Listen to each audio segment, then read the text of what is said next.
A Werewolf Shifter Romance, written by Amelia Hart. Chapter 1. The Wrong Number. The sterile exam room seemed to press in on her from all sides as Sophie Carter worked alone beneath the harsh glare of the overhead lights. A German shepherd lay still on the metal table, his chest lifting and falling in shallow, uneven breaths that tightened her stomach with fear. Dark patches had already seeped through the emergency bandages she'd thrown on moments earlier, and despite everything she'd tried, the bleeding simply wouldn't stop.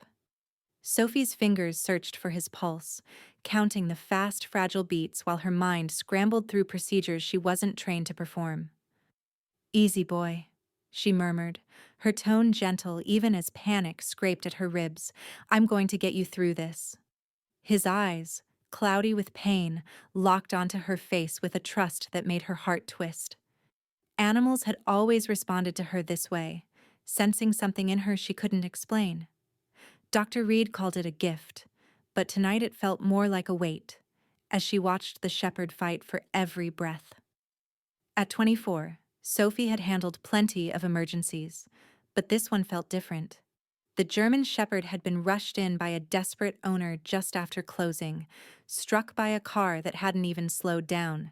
The collision had carved deep wounds along his side, and she was almost certain he was bleeding internally. Without proper surgical tools or Dr. Reed's skill, she knew she was losing the fight. The clinic was unnervingly silent at 11:30 p.m. Dr. Reed had gone home 3 hours earlier, muttering something about his grandson's birthday, leaving Sophie to handle the late-night emergencies alone. Normally, she didn't mind. The quiet usually helped her focus, helped her work without the pressure of anyone watching. But tonight, every shadow felt heavy, and every tiny noise made her jump. She'd been at Riverside Veterinary Clinic for 2 years, ever since beginning her veterinary studies. The pay wasn't great, but Dr. Reed let her work with actual patients instead of just mopping floors like most student jobs. She needed both the experience and the cash. Her tiny apartment above the laundromat hardly counted as a place to live, but between her wages and student loans, it was all she could manage. Her phone lay dead on the counter, its black screen mirroring her tense expression. She'd been so consumed with caring for the injured dog that she hadn't noticed the battery draining, and now it had shut off completely. The landline rested on Dr. Reed's desk across the room, but she didn't have a second to waste. The dog's breathing was growing even more shallow, and his gums were turning pale, a definite sign that shock was setting in. "Damn it," she whispered, snatching up the phone and punching in what she thought was Dr. Reed's number. Her fingers, slick with anxious sweat, slipped over the buttons in the dim light. The overhead bulb had burned out an hour earlier, leaving only the examination lamp shining down on the table. She'd meant to replace it, but there was never time for fixing things when lives were slipping away in front of her. The phone rang once, twice, 3 times. Sophie tapped her foot restlessly, shooting a worried glance back at the German shepherd. His eyes were beginning to glaze, and a surge of panic rushed through her like ice. She'd lost patients before. Every vet had, but never because she couldn't get help fast enough. Finally, the call connected. "Hello?" The voice wasn't right. Too deep. Too forceful. Nowhere near Dr. Reed's familiar rasp. But she couldn't stop. She didn't have time to redial. "Dr. Reed, thank God." She exhaled shakily into the receiver. "The German shepherd is getting worse. I need you here now. The bleeding won't stop. He's going into shock. I've done everything I can, but it's not enough. His breathing is shallow, his temperature is dropping, and I'm almost sure there's internal damage. Please, I need your help." Silence stretched across the line, heavy and unnerving. Sophie could hear her heartbeat pounding in her ears, smell the sharp antiseptic that never fully covered the scent of fear and suffering embedded in every clinic. The quiet felt wrong, charged with something she couldn't name. "Where are you?" The voice was crisp, commanding, absolutely not Dr. Reed. Cold fear slid through her veins. She'd dialed the wrong number. In her exhaustion and panic, she'd mixed up the digits. Heat rushed to her face, embarrassment clashing with raw desperation. This was exactly the kind of error she couldn't afford. "I'm sorry," she sputtered. "I must have dialed the wrong number. I thought you were someone else. I'm trying to reach my mentor about a medical emergency." "The location," the voice repeated, and the tone made her straighten instinctively. It wasn't a question. It was an order. Firm, unyielding, expecting obedience.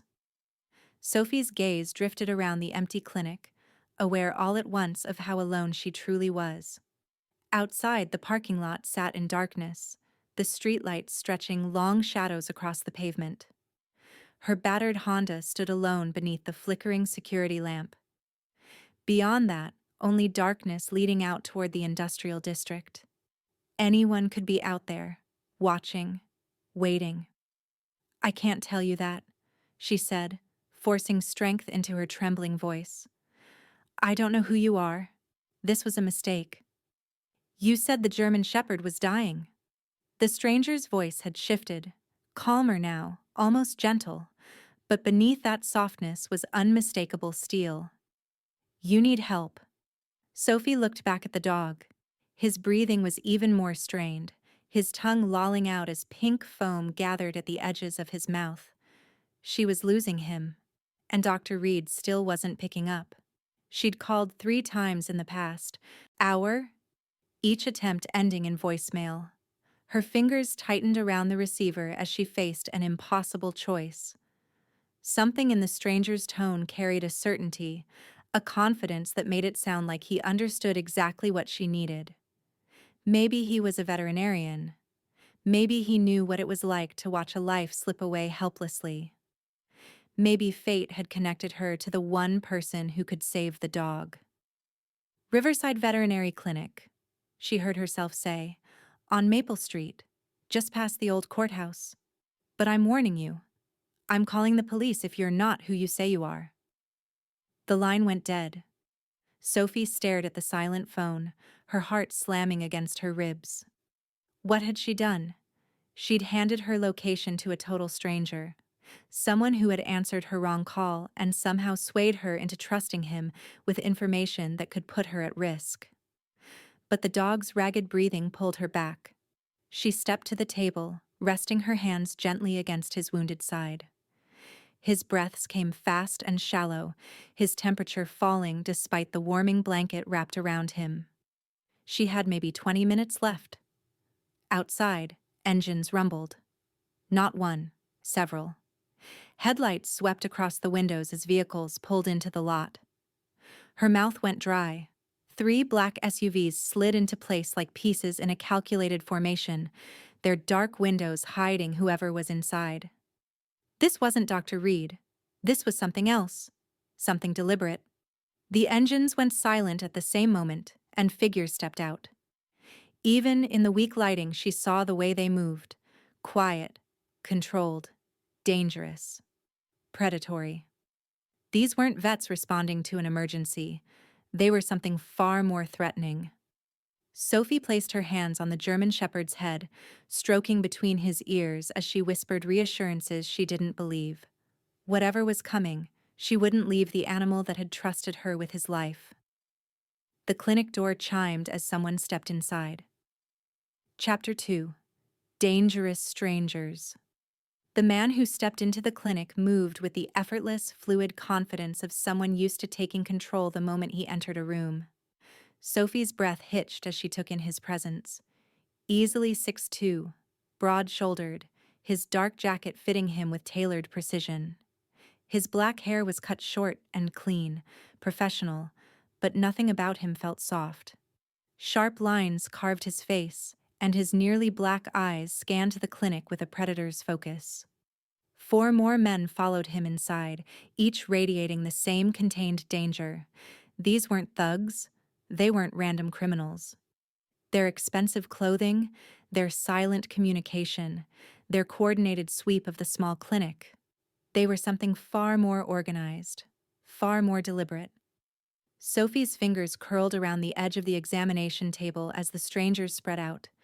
mapping exits and cataloging threats with a precision that felt military.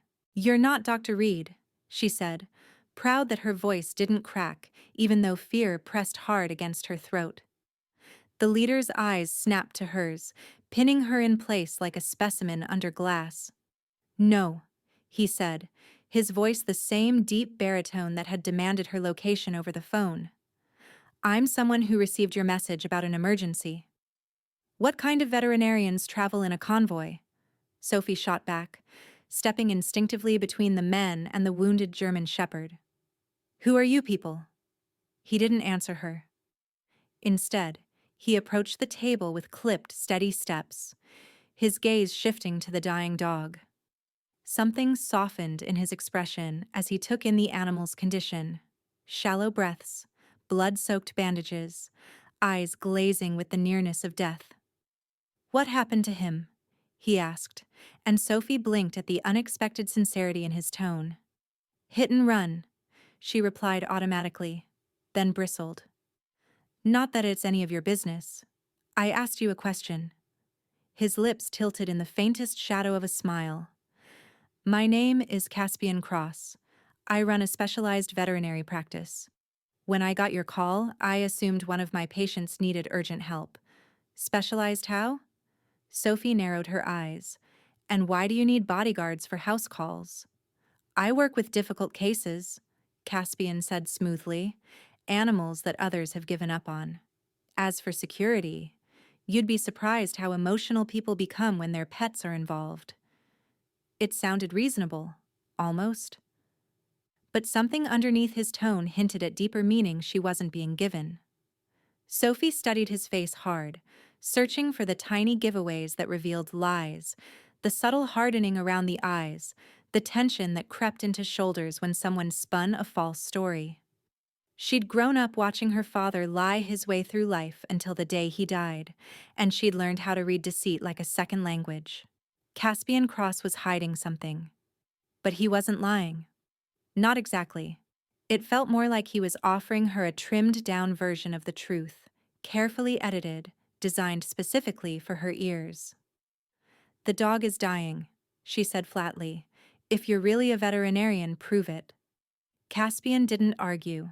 He simply rolled up his sleeves and went to the sink, scrubbing his hands with the calm efficiency of someone who had performed the motion thousands of times. Sophie watched as he approached the German shepherd, his touch gentle but purposeful, his fingers finding pressure points she had missed, his eyes recognizing symptoms she hadn't even considered. "Collapsed lung," he murmured, more to himself than to her. "Probably from the impact.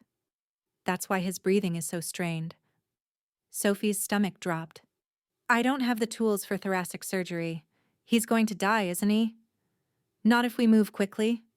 Caspian stroked the dog's head, with surprising tenderness. "I need you to hold him steady. Can you do that?"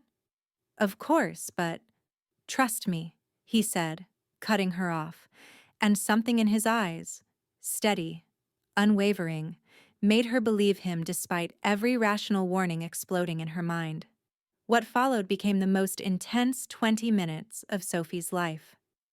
Caspian worked with instruments pulled from a medical kit one of his men handed over, his movements precise and controlled, as he performed emergency procedures that would challenge even a top-tier veterinary surgeon. Sophie found herself falling into rhythm beside him, responding to his calm instructions before she had time to think. "Pressure here," he said, guiding her hands to the right spot.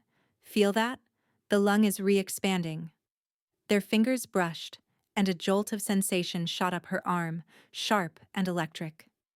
Caspian's hands paused for a fraction of a second, his eyes snapping to hers, dark, unreadable, charged. For a moment the air felt heavier, thicker, full of something that had nothing to do with medicine. "Focus," he murmured, though his voice had deepened slightly. Sophie swallowed hard and nodded, trying to ignore the rapid thrum of her pulse. This wasn't the time for whatever that was. The German shepherd's life depended on them. Under Caspian's firm and assured guidance, they stabilized the dog's breathing and stopped the internal bleeding. Sophie watched in stunned awe as color returned to the shepherd's gums and his breaths grew stronger and fuller. It felt like witnessing a miracle. "How did you know?" she asked quietly as they cleaned up. "About the collapsed lung? I've been studying veterinary medicine for 3 years and I completely missed it." "Experience," Caspian said, though something flickered in his tone. "Evasiveness. I've seen similar injuries before in dogs." He hesitated. "Barely noticeable. Among other animals." Sophie opened her mouth to question him further, but at that moment the German shepherd lifted his head, looking at her with clear, bright eyes. The improvement was dramatic, almost unnaturally fast. "He's going to be fine," Caspian said, gently stroking the dog's ears. "Full recovery. Probably within a week." "A week?" Sophie blinked at him. Injuries like this didn't heal in a week. They barely stabilized in that time. "That's impossible. Cases like this take months." "Some animals are stronger than others," Caspian replied, and once again his voice carried that strange layered meaning, as if he were speaking in a code she hadn't learned yet. As if on cue, his men began drifting toward the exit with smooth, quiet movements. Caspian stepped back from the table, slipping effortlessly back into a cool, unreadable professionalism. "Wait," Sophie called. "I need to know how to contact you, for follow-up care, or if anything goes wrong." Caspian reached into his jacket, retrieved a card, and placed it on the counter. Sophie picked it up. The heavy, expensive material and embossed lettering felt like something from a luxury law firm or a private intelligence agency, not a veterinary practice. Just a name, a phone number. Nothing else. No address. No clinic name. No credentials. "If you need anything," he said, "call that number." "What about payment?" Sophie asked. "You just saved this dog's life. I owe you something." "Consider it a professional courtesy," Caspian said, though his gaze lingered on her longer than necessary, warm and intense enough to heat her skin. "But I will give you one piece of advice." He stepped closer, lowering his voice. "Be careful walking alone at night. This isn't the safest neighborhood." "I've been working here for 2 years," Sophie argued. "I know how to take care of myself." "I'm sure you do." His smile was faint, unreadable. But some dangers are harder to recognize than others. Before she could press him on what he meant, he turned and headed toward the door with that same smooth, predatory grace. His men closed in around him automatically, and within moments, all 5 of them vanished into the night as silently as they had arrived. The clinic fell still, so quiet it felt unreal. Sophie stood frozen, trying to absorb everything that had just happened. A stranger had answered her wrong number, arrived in a convoy, performed surgery using skills she'd never seen before, then disappeared like a shadow slipping between worlds. She picked up the business card again, brushing her thumb over the raised letters. Caspian Cross. The name felt heavy somehow, familiar in a way she couldn't explain, like an echo in the back of her mind. She was certain she'd never met him, but something in her refused to believe that. Something pulled toward him, trusted him, wanted to understand him. Despite the swarm of red flags, despite every logical alarm ringing in her head, she couldn't shake the strange pull he'd awakened in her. A soft whine broke her thoughts. She turned to the German shepherd. His eyes were bright, his breathing steady, alert and strong, as if he hadn't been on death's doorstep less than an hour ago. By any medical standard, he should barely be clinging to life. Instead, he looked like he might hop right off the table and sprint laps around the parking lot. Sophie's phone buzzed with a new text. She had plugged it in while Caspian worked, and now it displayed several missed calls from Dr. Reed. "Sorry, kiddo," his voicemail said, family emergency ran longer than expected. How's our four-legged patient? Sophie stared first at her phone, then at the business card, and finally at the dog, now fully recovered and alert. How could she possibly explain any of this to Dr. Reed? How could she tell him that a mysterious stranger with no credentials had performed emergency surgery in their clinic and then vanished, without a trace? Outside, the faint growl of an engine caught her attention. She rushed to the window just in time to see a single black sedan pulling away from the curb across the street. Had someone been watching the clinic? Watching her? Caspian's words echoed in her mind. Some dangers are harder to spot than others. What had she gotten herself into? Chapter 3. Shadows and Wolves. 3 days had passed since the strange encounter at the clinic, and Sophie still felt as if her world had been upended. The German shepherd, whom she had begun calling Max, had made a complete recovery, defying every principle of veterinary science she had learned. Dr. Reed was stunned by the dog's progress, running additional tests that revealed no trace of the severe injuries that had almost killed him. "I've never seen anything like it," Dr. Reed muttered, studying Max's latest X-rays. "It's as if the trauma never happened. The lung tissue shows no scarring, no signs of recent repair." "Are you absolutely certain about the initial diagnosis?" Sophie nodded, though a thread of doubt colored her voice. "He was dying, Dr. Reed. Collapsed lung, internal bleeding, shock symptoms. I documented everything." But when she had gone to find her notes from that night, they were gone. The examination forms she had filled out had vanished, along with any physical evidence of Max's original condition. It was as if someone had deliberately erased every trace of what had occurred. Even more unsettling were the things she had started noticing around town. Cars that seemed to appear wherever she went, different vehicles each time, but always with tinted windows hiding the occupants.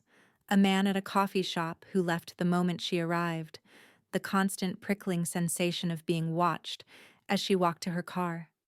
At first, she had dismissed it as paranoia, a side effect of the stress from that night. But the feeling persisted, growing sharper with each passing day. Someone was definitely keeping tabs on her. Sophie tried to research Caspian Cross online, but information was scarce. Only a few business listings for Cross Industries appeared, a successful consulting firm with offices in 3 major cities. A handful of charity photos showed him at fundraising events, always impeccably dressed and surrounded by society's elite. Nothing about him explained his veterinary skill or the small army of bodyguards. The business card he'd left contained only his name and a phone number. She had picked it up a dozen times, thumb hovering over her phone's keypad, but something always made her stop. What would she even say? "Thank you for saving a dog's life with impossible healing techniques. Please explain why I feel like I'm being followed." By Thursday evening, Sophie was leaving campus later than usual, her mind buzzing with information from her advanced animal physiology lecture. Professor Martinez had discussed regenerative healing in various species, including cases where animals survived injuries that should have been fatal. The parallels to Max's recovery unsettled her deeply. The university parking lot was nearly empty, most students already gone for weekend plans or part-time jobs. Sophie's Honda sat beneath a flickering light that cast irregular shadows across the asphalt. She had parked in the same spot for 3 years without a single issue. But tonight, something felt wrong. 2 men stepped out from behind a van parked 3 spaces away. They moved with intent, their attention fixed solely on her. Sophie's fingers tightened around her keys, muscle memory from a self-defense class urging her to position the longest key between her knuckles. "Sophie Carter?" the taller man asked, his smile too wide and too practiced. "Who's asking?" she replied, instinctively stepping back toward the better-lit area near the science building. "We're investigators," the second man said, flashing a wallet too quickly for her to read. "We need to ask you some questions about the incident at your workplace 3 nights ago." "What incident?" Sophie's heart slammed against her ribs, though she kept her tone steady. Nothing happened at the clinic.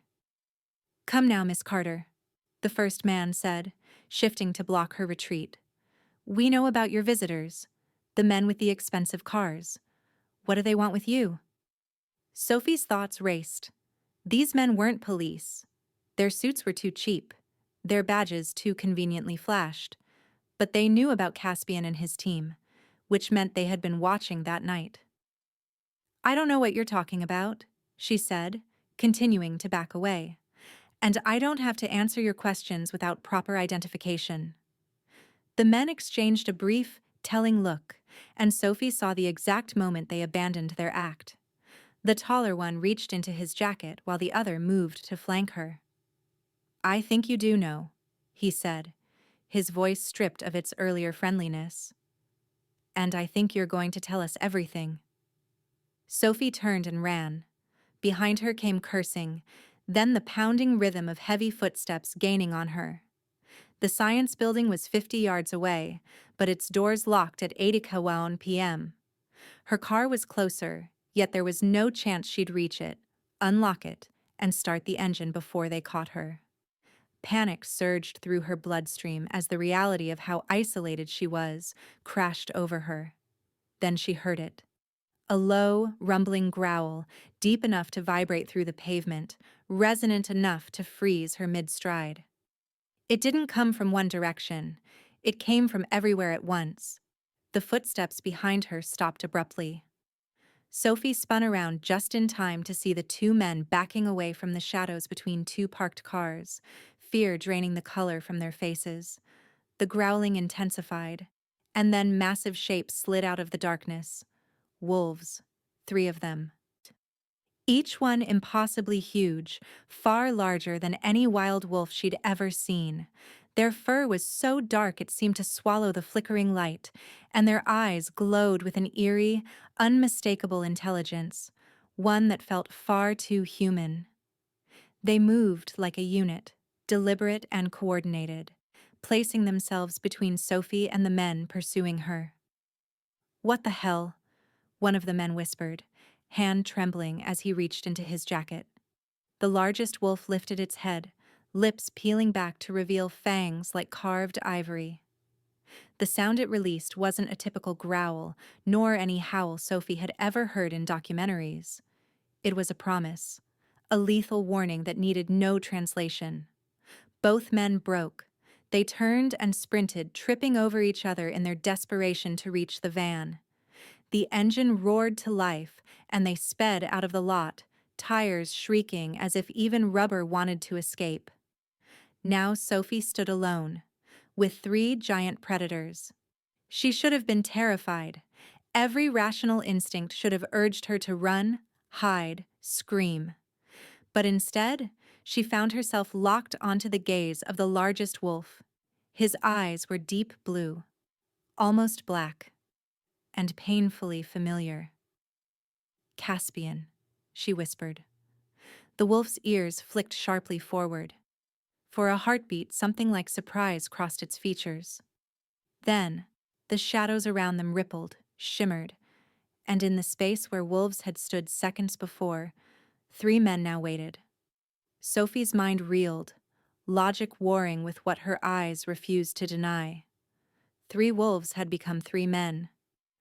Caspian stepped into the light, fully human, though he still carried the same predatory presence that marked the creature she had just seen. His dark clothes were immaculate, not a single wrinkle to suggest he had transformed moments earlier. "Are you hurt?" he asked, voice steady, authoritative, exactly as she remembered from the clinic. Sophie's voice cracked. Words collapsed in her throat as she tried to reconcile the sight before her. "You're not human." "No," Caspian said simply. "I'm not." The honesty in his tone hit her harder than any threat ever could. Everything she thought she knew about the world had just shattered around her. Shapeshifters were real. The man who'd saved Max's life was something out of legends and horror stories. "What are you?" she managed to ask. "We call ourselves shifters," Caspian said, approaching her with slow, deliberate steps, the way someone might approach a frightened animal. We share this world with humans, but we prefer to remain unnoticed. Those men, Sophie said, glancing toward the direction the van had fled. They knew about you. They were asking about that night at the clinic.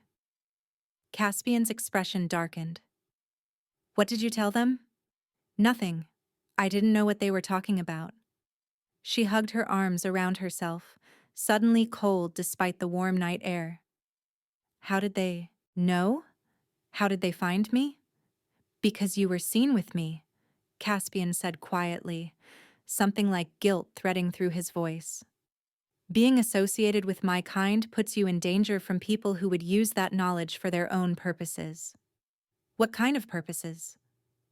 Instead of answering, Caspian pulled out his phone and spoke in low, clipped tones. Sophie heard only fragments. Compromised, immediate extraction, double the perimeter. Each word twisting her stomach tighter. When he hung up, he said, "We need to get you somewhere safe." Safe from what? Sophie demanded. I don't understand any of this. 3 days ago, you saved a dog's life. Now you're telling me you're some kind of werewolf, and people are hunting me because I witnessed it. It's more complicated than that, Caspian said carefully. But yes, essentially, there are factions among humans who know about our existence. Some want to study us, others want to control us, and a few want to eliminate us entirely. Being seen with me has put you on their radar. Sophie let out a sharp, almost hysterical laugh. This is insane. I'm a veterinary student. I study for exams and worry about paying rent. I don't deal with secret organizations and shapeshifters. You do now, Caspian said softly. I'm sorry, Sophie. If I'd known that call would endanger you, I would have found another way to help that night. Found another way to help? You answered a wrong number. No. Caspian's eyes locked onto hers. I answered exactly the call I was meant to answer. Before she could ask what he meant, the distant roar of engines filled the air. Multiple vehicles, approaching fast. Friends of yours? Sophie asked, dread pooling in her stomach. Caspian's face hardened as he counted the approaching lights. No, and we're out of time. Chapter 4. Sanctuary in the Mountains. The attack came with brutal efficiency. 3 black SUVs shot into the parking lot from different directions, headlights slicing through the darkness like search beams. Doors flew open before the engines had even fully stopped, and men spilled out. Armed, armored, and moving with razor-sharp military precision. Down! Caspian barked, pushing Sophie behind a thick concrete pillar. She crouched there, heart slamming against her ribs, as Caspian and his 2 companions shifted with terrifying fluidity into their wolf forms. The sound of bone reshaping, of muscle stretching rippled through the air, and in the space of a heartbeat, 3 massive wolves stood where the men had been. Sophie pressed her hand over her mouth to keep from screaming as the world she once knew shattered completely. The transformation was both mesmerizing and terrifying.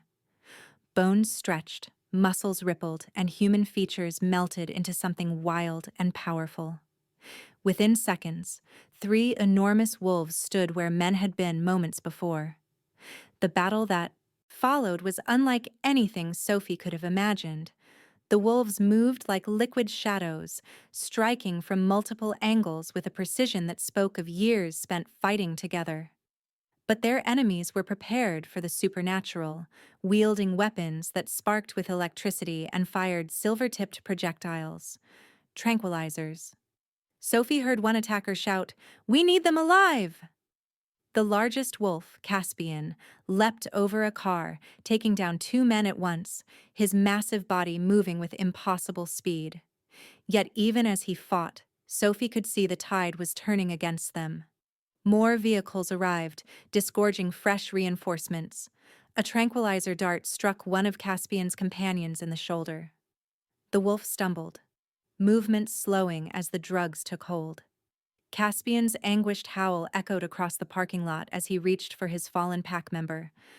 Sophie couldn't just hide and watch. These creatures, these men, were fighting to protect her. And one of them was about to be captured because of it. Without thinking, she grabbed her car keys and sprinted to her Honda. "Sophie, no!" Caspian's voice carried even in wolf form, a psychic projection striking her mind with startling clarity. But she was already behind the wheel. Engine roaring to life, she slammed the accelerator. Growing up in foster care had taught her survival. Stealing a truck at 13 to escape an abusive foster father, racing down back roads to avoid the authorities. Those skills were now invaluable. She hurtled toward the attackers' vehicles like a missile. The element of surprise bought precious seconds as the men dove for cover. Sophie spun the wheel hard right, her car sliding sideways and smashing into two SUVs, crumpling their front ends. The chaos gave Caspian the opening he needed. He bounded to his injured companion, dragging the tranquilized wolf toward the shadows. The third member of their group held the attackers at bay, snarling and snapping with teeth glinting in the dim light. "This way!" Caspian called, having shifted back to human form. His voice was urgent as he beckoned Sophie from behind the science building. Sophie abandoned her ruined car and ran toward him, adrenaline sharpening every movement, her fear channeled into speed and precision. Behind her, shouts erupted as the attackers tried to regroup, but Caspian was already leading her into the dense woods behind the campus. They ran through the darkness for what felt like hours, following hidden paths Sophie had never known existed. Caspian moved with the ease of someone who knew every tree and stone, while his companions flanked them in their wolf forms, ears swiveling constantly to detect any sign of pursuit. When they finally stopped, Sophie's lungs burned and her legs trembled with exhaustion. They stood in a clearing where a sleek black helicopter waited, rotors already slicing through the night air. The pilot was alert, professional, deadly. Clearly, another of Caspian's people. "Where are we going?" Sophie shouted over the roar of the engines. "Somewhere safe," Caspian replied, helping her into the aircraft. "Somewhere they can't reach you." The helicopter lifted into the night sky, carrying Sophie away from everything she had known. Below, the city lights shrank until they were little more than scattered stars against the darkness. She pressed her face to the window, watching her old life slip away. Caspian sat across from her, his expression grim as he spoke into a radio headset. Even without hearing his conversation, Sophie could sense the urgency.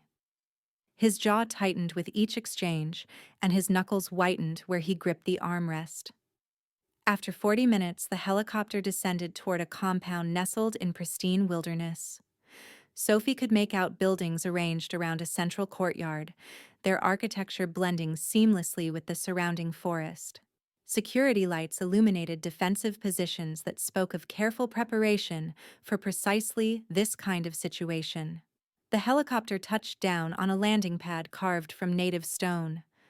As the rotors wound down, Sophie found herself surrounded by more of Caspian's people. They moved with the same predatory grace she had begun to associate with shifters, their eyes reflecting an inner light that marked them as something beyond human. "Welcome to Raven's Ridge," Caspian said, extending his hand to help her from the aircraft. "This is the heart of my territory." Sophie accepted his help, feeling that same electric shock race up her arm. "Your territory?" she asked. "I'm what our kind calls an alpha," Caspian explained as they walked toward the main building. "I lead the shifter community along the western coast. This compound serves as our headquarters and sanctuary." The interior of the main building was surprisingly warm and comfortable. Stone walls were softened by rich tapestries and carefully chosen artwork. A massive fireplace dominated one wall, its flames casting dancing shadows across leather furniture that looked both expensive and well used. "You must be exhausted," Caspian said, his formal tone strangely at odds with the intimate, firelit room. "Owen will show you to your room." We can talk more in the morning, when you've had time to process everything. A man stepped forward, tall, dark-haired, moving with that same predatory grace the others possessed, though his eyes were noticeably warmer. "I'm Owen Cross," he said with a slight smile. "Caspian's brother and second in command. Let me get you settled." Sophie followed Owen down hallways lined with framed photographs depicting the compound's history. She caught glimpses of Caspian in many of them, sometimes in formal settings with other serious-looking individuals, other times in candid shots with what were clearly pack members. In every image, he carried that same natural authority, as though leadership was something woven into his very bones. The guest room Owen brought her to was more luxurious than any hotel Sophie had ever set foot in. A king-size bed dominated the room, and floor-to-ceiling windows opened onto an endless sweep of dark forest. A fire crackled in the stone hearth, warm light dancing over polished wood floors and thick woven rugs. "The bathroom is through there," Owen said, nodding toward a doorway. "You'll find clothes in the closet. We keep items in various sizes for situations like this. If you need anything else, just pick up the phone. The kitchen staff can prepare whatever you like." "Situations like this?" Sophie echoed. "Do you rescue people from shadowy government organizations often?" Owen's smile was rueful. "More often than we'd like. The human world isn't as separate from ours as most people assume. There are always those who want to exploit the connection." "What do they want with me? I'm nobody special." "You were seen with our Alpha," Owen said simply. "That makes you special by association?" He hesitated, studying her face with an intensity that made her shift her weight. "And there might be more to it than that. Caspian will explain when he's ready." After Owen left, Sophie remained standing in the center of the luxurious room, feeling small in a space that seemed too soft, too warm, too peaceful for the chaos her mind was drowning in. Just that morning, her biggest worry had been a midterm exam in comparative anatomy. Now she was, what? A guest? A hostage? A protected asset of a supernatural community she didn't even know existed until a few hours ago? She walked to the windows, staring out at the shadow-drenched forest stretching to the horizon. Somewhere among those trees, shifter guards were patrolling, silent, watchful, lethal.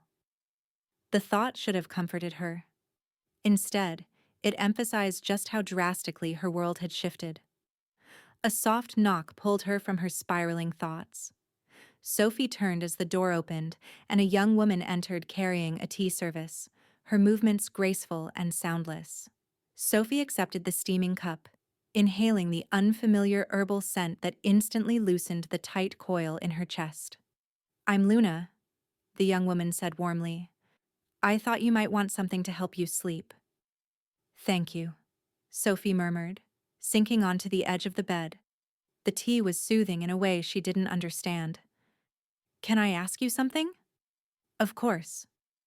"Are you, like them? A shifter?" Luna nodded gently. "Most of us here are. This compound is home to about 200 pack members and their families. We're not just warriors, though we do have many. We're teachers, doctors, engineers, artists. We live full lives, just hidden from the human world." "But why hide?" Sophie asked. "If there are so many of you, why not just reveal yourselves?" A shadow passed over Luna's expression. "Because humans fear what they don't understand. History is full of examples of what happens when humans discover something different. We've learned that survival means secrecy." After Luna left, Sophie drank more of the herbal tea and tried to make sense of the impossible situation she now found herself in. She was safe, yet trapped. Protected, yet cut off from everything she'd ever known. And at the center of all of it was Caspian Cross, the enigmatic Alpha who had answered her desperate phone call and upended her entire life. Through the vast window, Sophie watched lights flicker through the tree line. The patrols Owen had mentioned, her protectors, moving like ghosts through the forest. But as sleep finally tugged her under, one unsettling truth lingered. She was no longer Sophie Carter, veterinary student and small-town nobody. She was something else now, though she didn't yet understand what. Chapter 5. Hidden Blood. Sophie woke to sunlight streaming through unfamiliar windows and the muted murmur of voices drifting through the crisp mountain air. For a moment she lay perfectly still, hoping the events of last night had been nothing more than a violent, surreal dream. But the luxurious bed, the sweeping forest beyond the glass, and the faint scent of smoke from the dying embers in the fireplace told her the truth. A soft knock pulled her fully awake. "Sophie, it's Luna, I've brought breakfast." The young shifter entered carrying a tray that smelled like heaven: fresh coffee, warm pastries, and a jar of deep red homemade jam. She placed it beside the window with her usual fluid elegance. "How did you sleep?" Luna asked, pulling the curtains open. Morning light spilled across the room, revealing a breathtaking valley carved between towering mountains.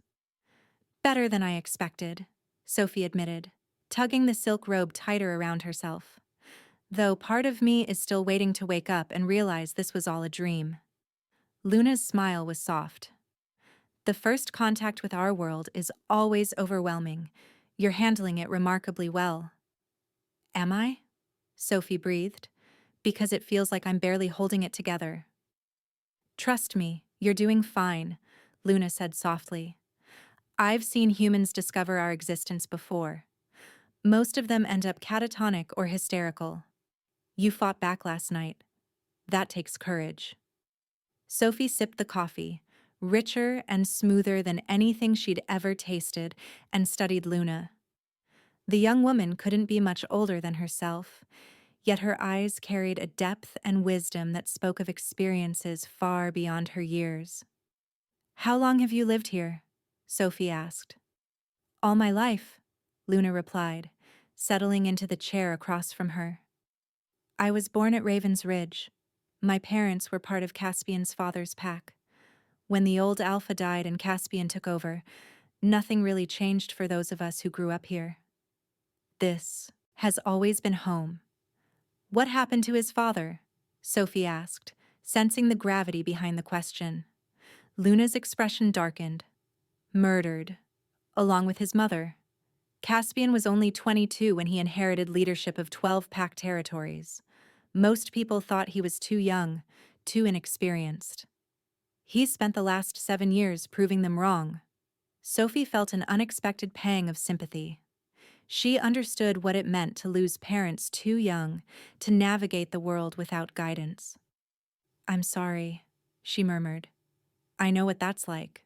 I lost my parents too, when I was 16. Car accident. Or at least, that's what I was told." She set down her coffee, surprised by how easy it was to speak to Luna. "I was shuffled between foster homes until I aged out of the system. Not quite the same as inheriting supernatural leadership responsibilities, but loss is loss." "Exactly," Luna said gently. "And Caspian understands that better than most. He's drawn to people who face tragedy and come out stronger."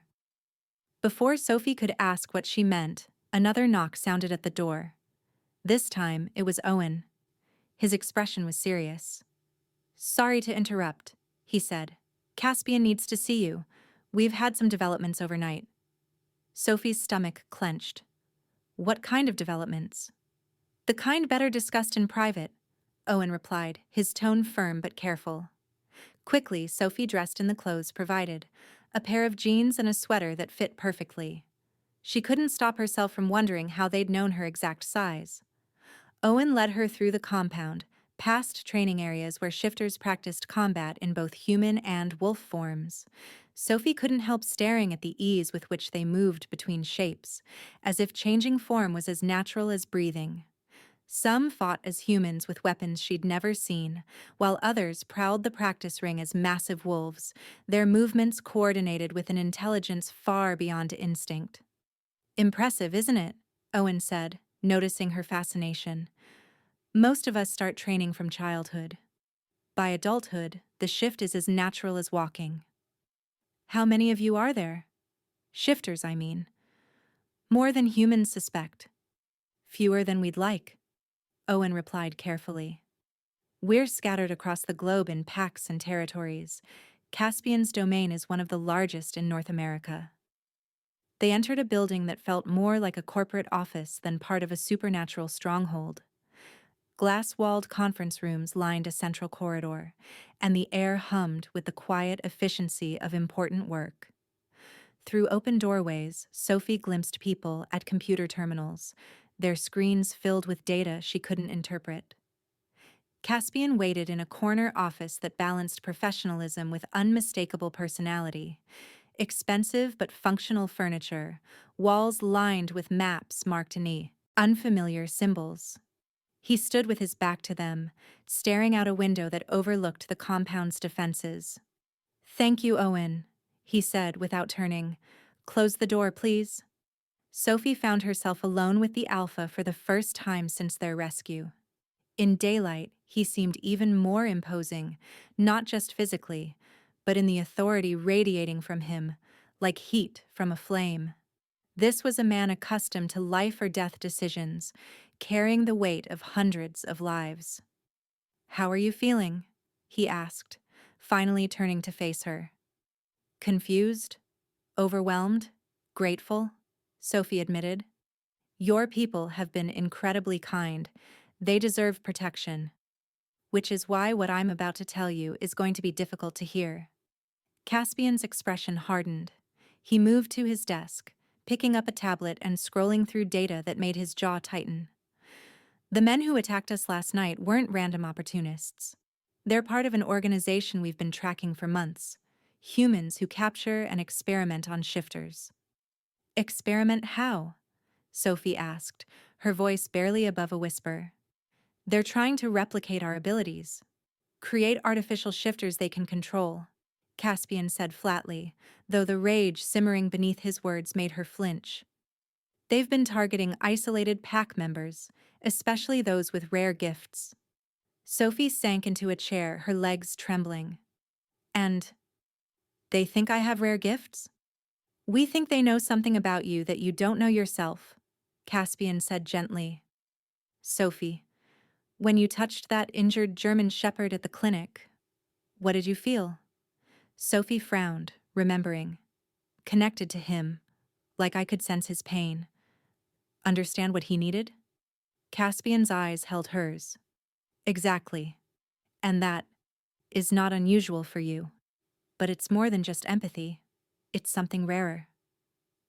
I've always been good with animals." "Too good," Caspian said. "The way you handled that dog's injury, the speed of his recovery, how you assisted with procedures you'd never even seen before. It all points to something beyond normal human skill." Sophie let out a shaky laugh. "Are you suggesting I'm part shifter? Because I'm pretty sure I'd notice if I could turn into a wolf." "Not all supernatural bloodlines manifest as shapeshifters," Caspian explained, coming around the desk to sit beside her. "There are healers, empaths, seers, humans with dormant supernatural heritage who show abilities their conscious mind doesn't understand." "That's impossible. I know my family history. My parents were normal." Caspian's expression darkened. "Sophie, we've been looking into your background since the night at the clinic. Your parents weren't killed in a car accident." The words slammed into her. Sophie felt the breath vanish from her lungs, the room tilting. "What?" "They were murdered. By the same organization that attacked us last night." His tone was gentle but unwavering. "Your parents belonged to a bloodline of healers, humans capable of curing injuries and illnesses that would kill others. They refused to work for these people, so they were eliminated." Sophie shot to her feet, pacing toward the window as her mind spun out of control. Everything she had believed about her past, her family, her identity was collapsing. "You're lying," she whispered. But even as she said it, memories stirred. The way animals had always trusted her. The strange dreams of light and healing she'd had as a child. The foster families who said she was too intense, who looked at her with something like fear. "I wish I were lying," Caspian said quietly, "but the evidence is clear. And Sophie, there's more." She turned toward him slowly, her chest tight. "More? The abilities you inherited aren't just rare.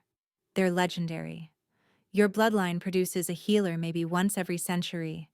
And if these people capture you, they won't just study you. They'll use you to build an army of artificial shifters. An army that could tear our world apart." Sophie dropped back into her chair, the weight of his words crushing. "I don't feel powerful. I don't feel special. I'm just me." "You're more than you realize," Caspian said softly. There was something in his voice that made her lift her gaze. His eyes were locked on her, intense, searching, as if trying to uncover a truth she hadn't seen yet. "Sophie, when we touched at the clinic, did you feel anything unusual?" Heat flared in her cheeks as she remembered the electric jolt that shot through her. "Yes, but I thought that was just attraction." "It was more than that." Caspian leaned forward, his eyes locked on hers. "What you felt was the beginning of a mate bond." "A what?" "Among shifters, we have destined partners. When we meet them, there's an immediate recognition, a connection that goes beyond the physical or emotional." Caspian's voice grew rough. "Sophie, you're not just a healer. You're my mate." The room fell silent, filled only with the sound of Sophie's ragged breathing. It was too much. The revelations about her parents, about her abilities, about the inexplicable pull toward this dangerous, compelling man. "I need air," she managed, her legs trembling as she stood. "Sophie, wait." But she was already moving, desperate to escape the intensity of his gaze and the weight of everything he'd just revealed. She fled through the corridors, past surprised pack members, toward the exit that led into the forest, her only chance to think. Behind her, Caspian called her name, but she didn't stop. She couldn't. Not when her entire understanding of herself had been shattered and rebuilt in a single conversation. The forest welcomed her with cool shadows and the whisper of wind through pine needles. Sophie ran deeper, guided by instinct along a path that seemed to respond to her. Only when the compound disappeared from view did she finally stop, pressing against a massive tree as she struggled to catch her breath. Her parents had been murdered. She had supernatural abilities. She was supposed to be destined for a man she'd known less than a week, and somewhere out there, people were hunting her for her blood. Chapter 6. Blood and Betrayal. Sophie had been walking through the forest for nearly an hour when the tranquilizer dart struck her shoulder. A sharp pain flared, immediately followed by a creeping numbness that buckled her legs. She managed a strangled cry before her voice failed completely, her body betraying her as the drugs took hold. Through blurred vision, she saw figures emerging from the trees. They moved with military precision, faces hidden behind tactical masks, weapons trained on her prone form. One spoke calmly into a radio. "Package acquired, beginning extraction." Sophie struggled, trying to fight as they lifted her, calling out for Caspian, but her body no longer obeyed. The last thing she saw before darkness claimed her was the canopy of pine disappearing as they carried her away from safety. When she awoke, Sophie found herself in what looked like a medical facility carved from raw stone. The walls were rough-hewn rock, but the equipment was state-of-the-art. Monitoring devices, surgical instruments, and restraints holding her firmly to a metal examination table. Bright lights overhead made her eyes water as she tried to focus on her surroundings. "Ah, you're awake. Excellent." The voice was cultured, refined, touched with an accent she couldn't place. Sophie turned her head and saw a man in an expensive suit approaching her table. Tall, lean, perfectly styled blonde hair and cold blue eyes that examined her with clinical fascination. "Who are you?" Her voice came out as a dry croak, her throat raw from whatever drugs they'd used. "My name is Victor Crane," he said, pulling up a chair beside her. "And you, my dear, are far more valuable than you realize." "I don't know what you're talking about." Sophie tugged at the restraints around her wrists and ankles, but they were built to restrain creatures far stronger than her. Victor's smile was almost indulgent. "Of course you don't. That's the beauty of dormant bloodlines. The power exists whether you understand it or not. Tell me, Sophie Carter, do you know what your parents really were?" Despite Caspian's earlier revelations, hearing it from this stranger's lips sent a cold shiver down her spine. "My parents were normal people." "Normal people," Victor said, glancing at a tablet in his hand, "do not possess the genetic markers for supernatural healing abilities. Normal people do not carry bloodlines tracing back to the original healers who walked beside the first shifters centuries ago." He stood and crossed to a nearby table lined with medical instruments. Sophie's heartbeat spiked as he examined syringes and scalpels with chilling casualness. "You see, my dear, your parents made a terrible mistake 16 years ago, when my organization invited them to join our research program. They refused. They believed their gifts should remain hidden, used only on animals and the occasional human who crossed their path." "So you killed them," Sophie whispered, the pieces clicking into place like a nightmare forming a clear picture. "We removed an obstacle," Victor corrected, matter of fact. "And we've been observing you ever since, waiting for your abilities to manifest. Imagine our surprise when surveillance indicated you'd come into contact with Caspian Cross, the most powerful alpha on the western seaboard." Victor returned to his chair, leaning closer, predatory curiosity in his eyes.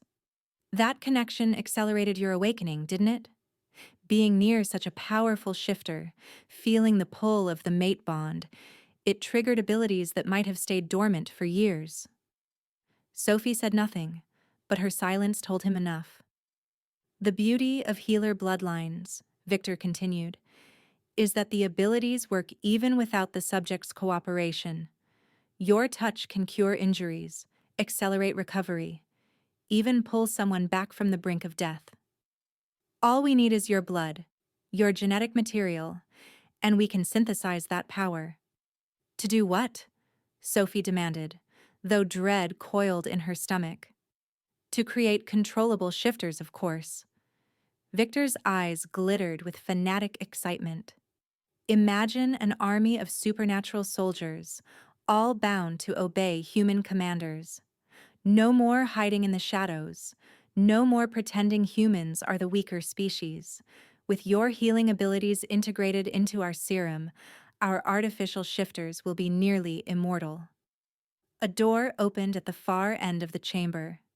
Several people in lab coats entered, wheeling equipment that looked like a nightmare made tangible.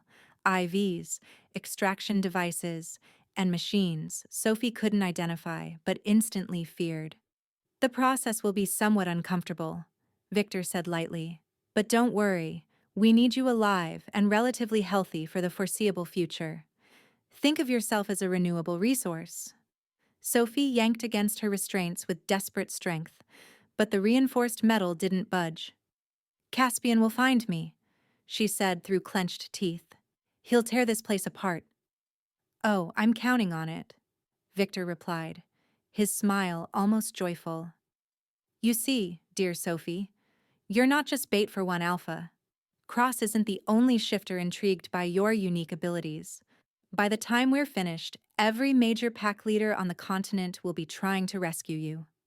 The realization hit Sophie like a punch. "You want them to come. I want them to walk straight into the trap we've spent months constructing," Victor said proudly. "Motion sensors, gas dispensers loaded with concentrated tranquilizers, containment protocols engineered specifically for supernatural physiology." He gestured toward the rough stone walls. "This facility is the ultimate shifter prison. Every alpha who tries to save you becomes another test subject.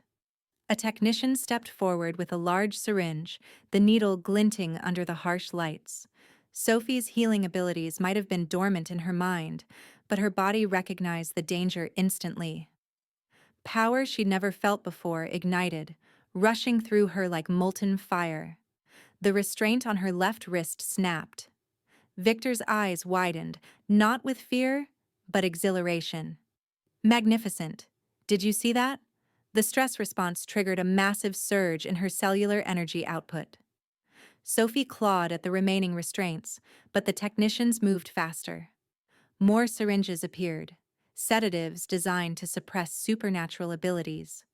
As the first needle pierced her skin, Sophie's power struck out instinctively. The technician who injected her suddenly jerked upright, his eyes sharpening as if waking from a long, fogged dream. Confusion replaced the cold professionalism on his face as he looked around the chamber. "What am I doing here?" he asked, voice laced with genuine bewilderment. "Where are we?" Victor cursed under his breath, snatching a weapon from one of the guards. He fired a tranquilizer dart at the disoriented technician. As the man slumped to the floor, Victor turned to Sophie, his interest renewed. "Fascinating," he said. "Your healing abilities don't just cure physical injuries, they undo mental conditioning as well." The technician had been psychologically programmed for months, and Sophie had undone it with a single touch. Sophie freed her other wrist and moved to work on the ankle restraints when alarms began shrieking throughout the facility. Red lights flashed, and automated voices announced security breaches in multiple sectors. "Right on schedule," Victor muttered, glancing at his watch. "Your mate has impeccable timing." Through the intercom, Sophie heard the unmistakable sounds of battle, growls, gunfire, and the metallic clang of destruction. Hope flared in her chest. Caspian had found her. Victor, however, remained disturbingly calm. "Guards, initiate Protocol 7. It's time to welcome our guests properly." Gas hissed from vents overhead. Not lethal, but thick with the chemical tang of the tranquilizers Victor had warned about. The concentration was strong enough to affect shifters, which meant her human physiology would succumb in seconds. Sophie freed her ankles and rolled off the examination table just as the chamber door exploded inward. Caspian stood there in human form, his clothes torn and bloody, eyes blazing with protective fury that made him seem more wolf than man. "Get away from her?" he snarled, his voice vibrating with harmonics that hinted at barely restrained transformation. "I don't think so," Victor said, calm as ever, pressing a button on a remote. The floor beneath Caspian gave way, dropping him into a pit lined with silver spikes. Sophie screamed, but Caspian caught the edge with one hand, his enhanced strength holding him suspended above the deadly trap. "Silver-lined capture pit," Victor explained conversationally. "Painful for shifters, but not instantly fatal. We want him alive for the experiments after all." Sophie's power surged again, stronger this time, fueled by anger and desperation. She felt Caspian's pain through their mate bond, sensed his strength faltering as the silver seared his hands. Without thinking, Sophie lunged toward Victor, her hands glowing with energy she was only beginning to understand. "Sophie, don't—" Caspian's warning came too late. Victor caught her wrists in hands that felt like steel cables, his grip far stronger than any human should possess. As their skin met, horror blossomed in Sophie's chest. Her healing power was flowing into him, strengthening him instead of harming him. "Thank you, my dear," Victor said, a dangerous smile curling his lips as the stolen energy coursed through his body. "I was wondering how to field test our enhancement serum. Your power will make an excellent catalyst." Sophie watched in growing terror as Victor's eyes began to glow with unnatural energy, his strength rising beyond human limits. She had just given their enemy the power to become something far worse than a fanatic. She had created a monster. Victor's enhanced strength lifted Sophie off the ground, his supernatural energy blazing in his eyes. His iron-like grip held her firmly, but amid the flood of fear, something else reached her. Caspian's presence in her mind, urgent, desperate. "Sophie, listen to me. The bond between us.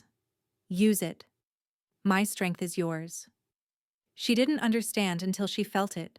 Power flowing not just from her into Victor, but from Caspian into her. The mate bond wasn't just emotional, it was a conduit, a channel that allowed them to share strength and become more than the sum of their parts. Impossible. Victor snarled as he felt the shift in her energy signature. "You're just a human with dormant abilities." "No," Sophie said, her voice ringing with new authority. "I'm something else entirely." The power building within her was no longer mere healing energy. It carried Caspian's alpha authority, the protective fury of a mate defending his chosen partner. Sophie had never felt anything like it. Strength flowing through her veins, transforming her from victim to predator. Victor's eyes widened in dawning horror. "You're bonding, right now, in the middle of battle, completing a mate connection that normally takes months." "Some bonds are stronger than others," Caspian said through gritted teeth as he hauled himself out of the silver-lined pit, his hands burned and bleeding from contact with the toxic metal. But determination drove him forward. Sophie channeled the combined power surging through her into a concentrated wave of pure energy. This time, she refused to let Victor steal it. Every enhancement he'd absorbed, every artificial modification, she reversed, dismantling him from the inside out. Victor screamed as his stolen strength turned against him. The enhancements that had made him superhuman became weaknesses, his body writhing as Sophie's power identified and purged the foreign elements. His grip on her wrists slackened, his muscles convulsing under the internal war raging within his cells. "Kill them both!" Victor managed to shout to his remaining guards. But Caspian was already in motion. Injuries forgotten, he shifted mid-leap, human form dissolving into the massive black wolf that had first saved Sophie in the parking lot. His jaws clamped around the nearest guard's throat, claws raking across armor designed to stop bullets but not supernatural fury. Sophie felt every moment of the battle through their bond. Caspian's pain became hers, but so did his strength, his speed, his predatory instincts honed by years of leadership. She'd never fought a day in her life, yet now she moved with uncanny precision, ducking attacks and striking back with instincts that weren't fully her own. More guards poured into the chamber, but they faced opponents no longer merely human or shifter. Sophie and Caspian fought as a bonded pair, each anticipating the other's moves, covering weaknesses and amplifying strengths through their psychic link. "This is impossible," Victor gasped, struggling to maintain control as Sophie's power unraveled his stolen abilities. "Mate bonds don't activate this quickly. The process takes time, preparation, ritual." He spat. "You're wrong," Sophie said, dodging a tranquilizer dart and redirecting it into one of Victor's own men. "Some connections transcend your understanding." Through the facility's sound system, the battle expanded. Caspian's pack had arrived in force, dismantling Victor's carefully prepared traps with precision. The gas meant to incapacitate shifters was neutralized by pack members with specialized abilities, while silver-lined capture pits were bypassed by wolves, trained for years for exactly this kind of rescue. But Victor wasn't finished. Even as Sophie stripped him of his stolen powers, he drew a final weapon, a syringe filled with glowing, unnatural liquid. "If I can't control you," he snarled, "then I'll make sure no one can benefit from your abilities." The needle aimed at Sophie's heart, a toxin designed to twist her healing gifts into their opposite. Life corrupted into death. But Caspian intercepted, his massive wolf form lunging in a blur. The syringe sank into thick fur and muscle instead of its intended target, sparks of anger and protective fury radiating through the bond connecting them both. Sophie felt the poison coursing through Caspian's bloodstream, the toxin attacking his enhanced physiology with ruthless precision. But through their mate bond, she sensed something else. An opportunity. The connection worked both ways. If she could share his strength, she could share his burden. Her hands pressed against Caspian's wolf form, channeling not just healing energy, but her very life force into him. The deadly toxin, designed to kill in minutes, became something she could fight. Her power adapted instinctively, purging the foreign substance from his system. Every heartbeat, every surge of energy drew from her core. She could feel her own strength slipping away as she pulled Victor's poison into herself, using her body as a living filter to cleanse her mate. The chamber blurred around her. Darkness pressed at the edges of her vision. No. Caspian's voice roared in her mind, fierce with denial. Sophie, stop. You'll kill yourself. Better me than you, she thought back. Every word a struggle. Not acceptable. Caspian's human form materialized beside her as he shifted back, hands covering hers on his chest. We do this together. Or not at all. Together, they focused the poison into a single concentrated mass. Sophie's power purified it, guided by Caspian's strength and their bond. What would have been fatal to either of them alone became manageable when shared. Victor's face twisted in disbelief. This isn't how it works, he spat. Mate bonds are emotional connections, not shared power sources. Shows how much you really know about shifters, Sophie said, voice steady despite exhaustion. A familiar voice echoed through the chamber. True mate bonds are the rarest and strongest connections in our world. They create partnerships that transcend individual limitations. Owen stood at the entrance, reinforcements at his back. The remaining guards surrendered as Caspian's pack filled the chamber, dismantling Victor's facility with precise, coordinated efficiency. But Sophie hardly noticed them. All her focus was on the man whose life she had just saved, and who had saved hers in return. The bond is complete, Caspian said softly, eyes locking onto hers with a heat that made her chest ache.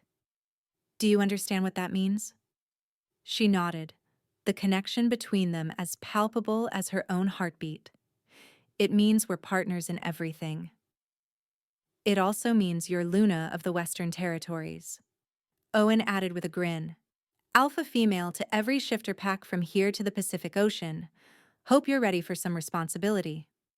Sophie looked around the ruined facility, the shattered instruments, the subdued guards, the aftermath of a battle she'd survived because she wasn't alone. For the first time, the weight of her new reality settled over her, not fear, not doubt, but clarity. Together, she and Caspian could face whatever came next. Sophie watched the compound below, the forested expanse beyond, the hum of life that had once been invisible to her, now a part of her world. Children's laughter echoed across the courtyard, a reminder that even in a place shaped by power and danger, life persisted. Pack members moved with purpose and confidence, their eyes occasionally flicking upward, acknowledging her presence with respect. Or perhaps gratitude. Second thoughts?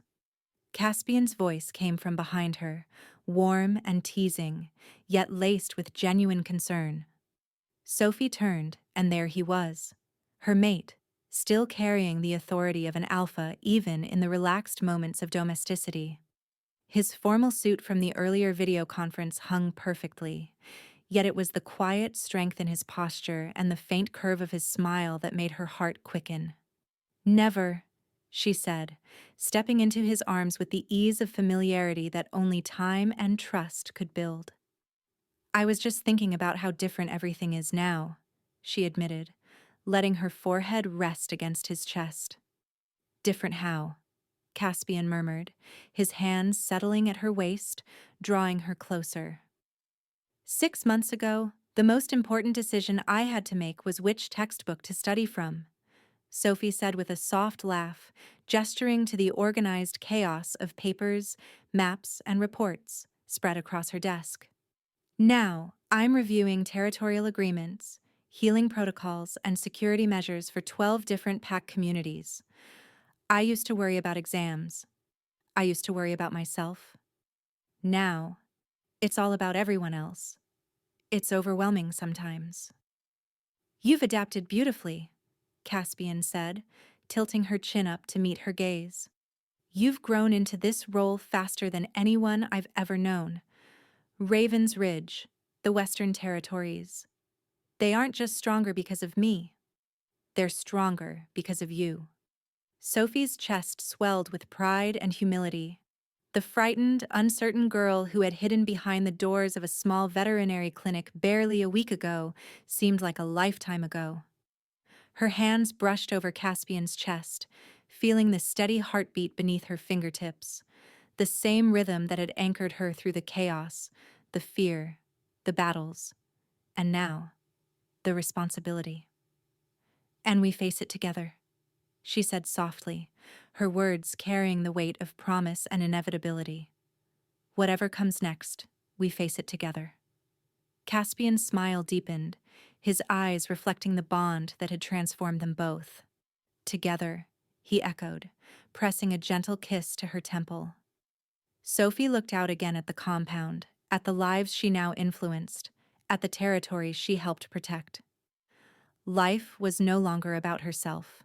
It was about the people, the shifters, the bonds she nurtured, and the power she had learned to wield responsibly.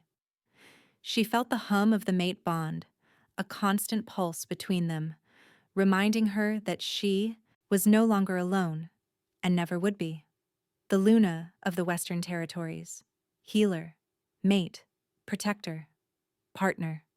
The titles were many, but the truth beneath them was simple. She was home. Caspian stepped closer, his gaze steady and protective as he asked, "What is it?" Sophie hesitated for a moment, aware that even the smallest anomaly in her abilities could carry significant implications for the entire territory. Sometimes, when I heal someone, she began carefully, I can feel traces of their emotions, their memories. It's not always clear, but it's like an echo of what they've experienced. It's subtle mostly, but occasionally, stronger than I can ignore. Dr. Martinez raised an eyebrow, intrigued rather than alarmed.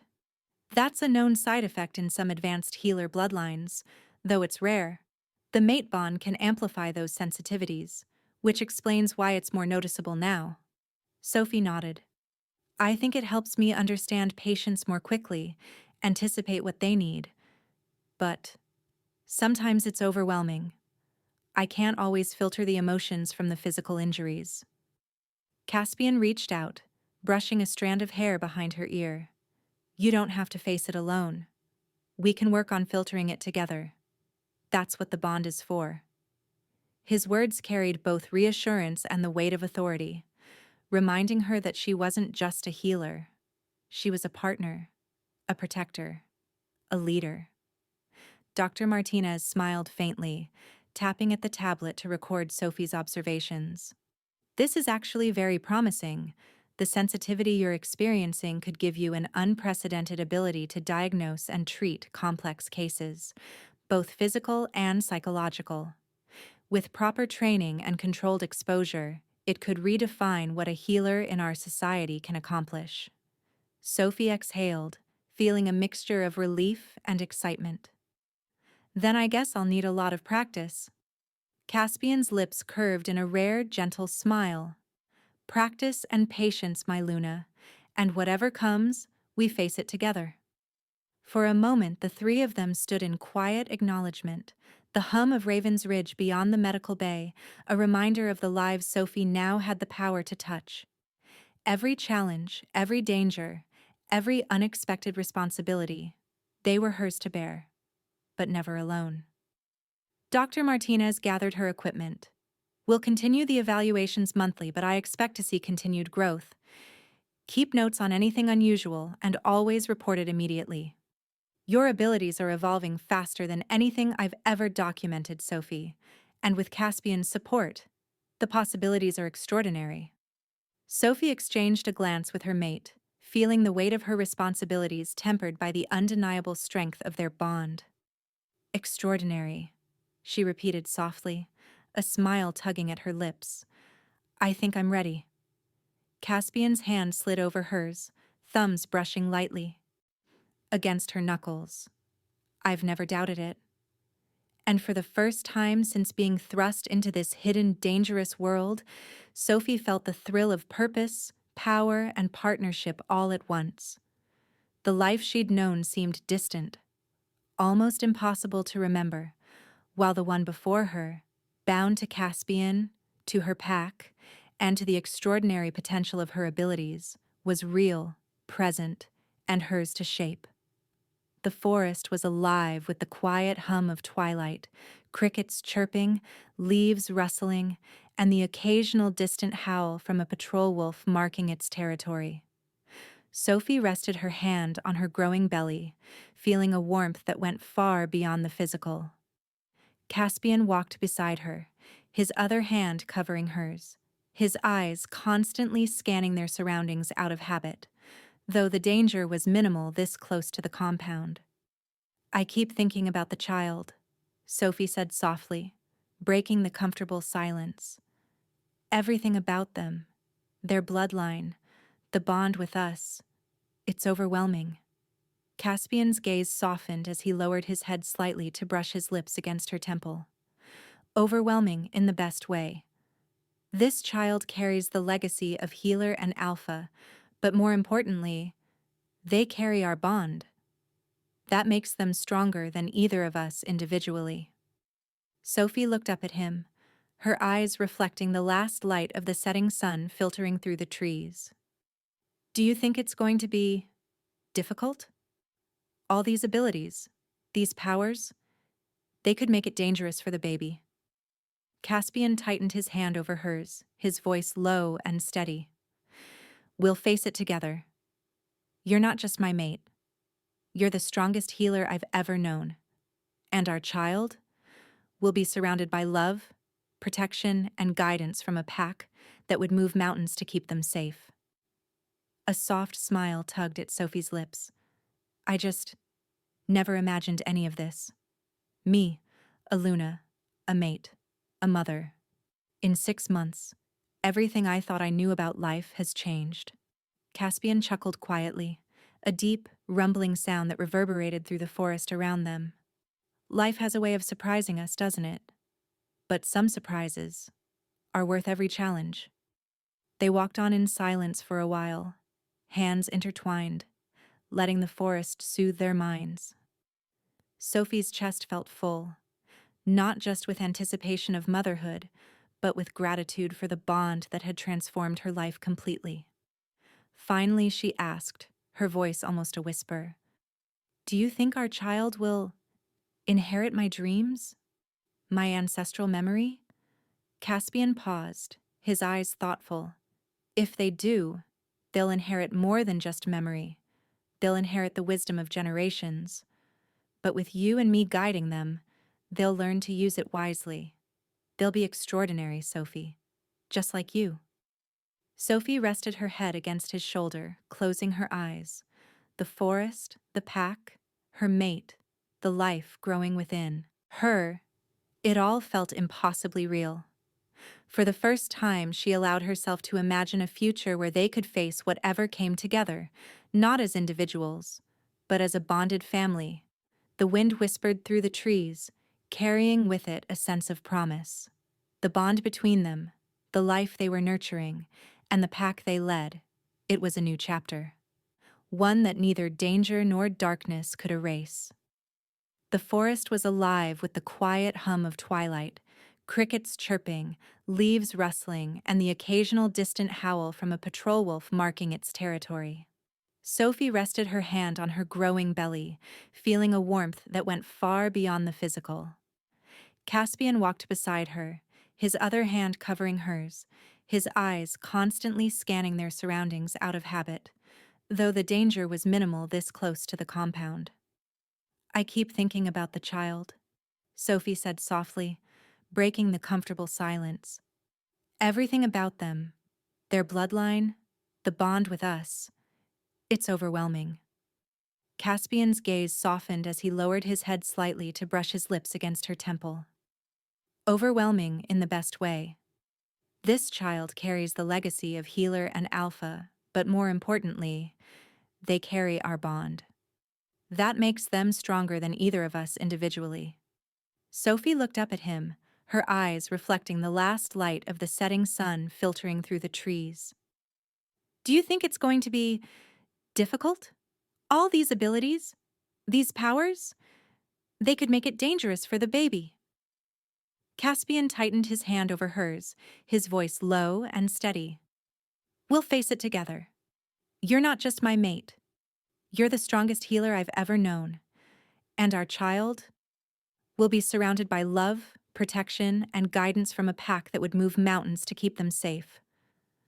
A soft smile tugged at Sophie's lips. I just never imagined any of this. Me, a Luna, a mate, a mother. In 6 months, everything I thought I knew about life has changed. Caspian chuckled quietly, a deep, rumbling sound that reverberated through the forest around them. Life has a way of surprising us, doesn't it? But some surprises are worth every challenge. They walked on in silence for a while, hands intertwined, letting the forest soothe their minds. Sophie's chest felt full, not just with anticipation of motherhood, but with gratitude for the bond that had transformed her life completely. Finally, she asked, her voice almost a whisper, "Do you think our child will inherit my dreams? My ancestral memory?" Caspian paused, his eyes thoughtful. If they do, they'll inherit more than just memory. They'll inherit the wisdom of generations. But with you and me guiding them, they'll learn to use it wisely. They'll be extraordinary, Sophie. Just like you. Sophie rested her head against his shoulder, closing her eyes. The forest, the pack, her mate, the life growing within her. It all felt impossibly real. For the first time, she allowed herself to imagine a future where they could face whatever came together, not as individuals, but as a bonded family. The wind whispered through the trees, carrying with it a sense of promise. The bond between them, the life they were nurturing, and the pack they led, it was a new chapter. One that neither danger nor darkness could erase. If you want, I can continue with a scene showing the first time Sophie's powers react during pregnancy, highlighting how her healer abilities evolve and deepen, adding both tension and wonder to her journey as a Luna and mother-to-be. Do you want me to write that next? Yes. Here's a continuation focusing on Sophie's evolving powers during pregnancy. The following week, Sophie found herself in the medical bay, Dr. Martinez observing with fascination as the healer's abilities began to manifest in entirely new ways. Even in the earliest stages of pregnancy, Sophie noticed subtle shifts in her energy, an instinctive awareness of the life growing inside her, a rhythmic pulsing that seemed to resonate with her child. Sophie reached out instinctively to a wounded wolf cub that had been brought in from a distant patrol. The tiny creature trembled, its breathing shallow. As her hands hovered over its small body, Sophie felt a new warmth, deeper and more intense than anything she'd experienced before. Energy flowed through her in a steady stream, not just repairing cells, but sensing the life force in a way she hadn't known was possible. The cub stirred almost immediately, lifting its head and letting out a tentative whine. Sophie felt a thrill of connection, as though the child inside her and the child before her were somehow linked, sharing the same heartbeat, the same essence of life. Dr. Martinez's eyes widened. Sophie, your abilities are evolving faster than any documented case. The bond with your child is amplifying your healer powers. You're not just accelerating recovery, You're synchronizing with the patient's life force on a cellular level. Sophie's chest tightened, a mix of awe and responsibility flooding through her. It's beautiful, she whispered, marveling at the way the cub's energy harmonized with her own. But it's also intense. I can feel everything so strongly. I could overwhelm someone if I'm not careful. Caspian appeared in the doorway, his presence grounding her. He stepped close, placing a reassuring hand over her shoulder. You're not alone in this, Luna. The bond with our child will grow as you learn to channel it. I'll be with you every step of the way. Sophie exhaled slowly, allowing the tension to drain from her body. It's just, sometimes it feels like my powers are growing faster than I can control. That's normal, Dr. Martinez said, her voice calm and steady. Pregnancy is an accelerant for genetic gifts, especially rare healer bloodlines. We'll work together, monitor your energy, and guide the growth so it strengthens rather than destabilizes you or the baby. Sophie looked down at the cub, now playfully pawing at the blanket beneath it. A soft smile spread across her face. I think I'm ready for this. Whatever comes, I'll learn to control it. Not just for the pack, not just for the child, but for every life I touch. Caspian's hand found hers, fingers intertwining with effortless familiarity. That's my Luna, he said softly, strong, fearless, and compassionate. Our child will inherit everything that makes you extraordinary, and we'll protect them together. As the cub scampered away, Sophie felt a new determination settle in her chest, the bond with her child, the power surging through her. The responsibilities of being Luna, they were daunting. But for the first time, she felt not fear, but clarity. She wasn't just a healer. She was a protector, a guide, a mother, and a mate. And together with Caspian, she could face anything.